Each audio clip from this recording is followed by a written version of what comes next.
भिवू नकोस, मी तुझ्या पाठीशी आहे. भिवू नकोस, मी तुझ्या पाठीशी आहे.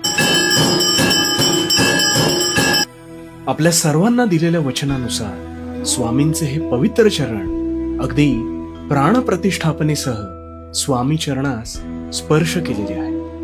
त्यामुळे यातून तुमच्या घरात एक सकारात्मक ऊर्जा आणि पवित्रता ही नक्कीच जाणवते.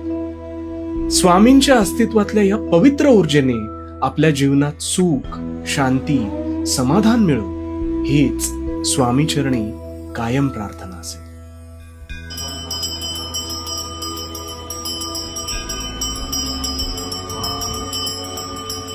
पण तुम्हा सगळ्यांनी आपलेपणाने दाखवलेला विश्वास सार्थ ठरवणे हेच आमचे परम कर्तव्य. आणि दर गुरुवारच्या स्वामी विचारांच्या सल्ल्यातून तुम्हाला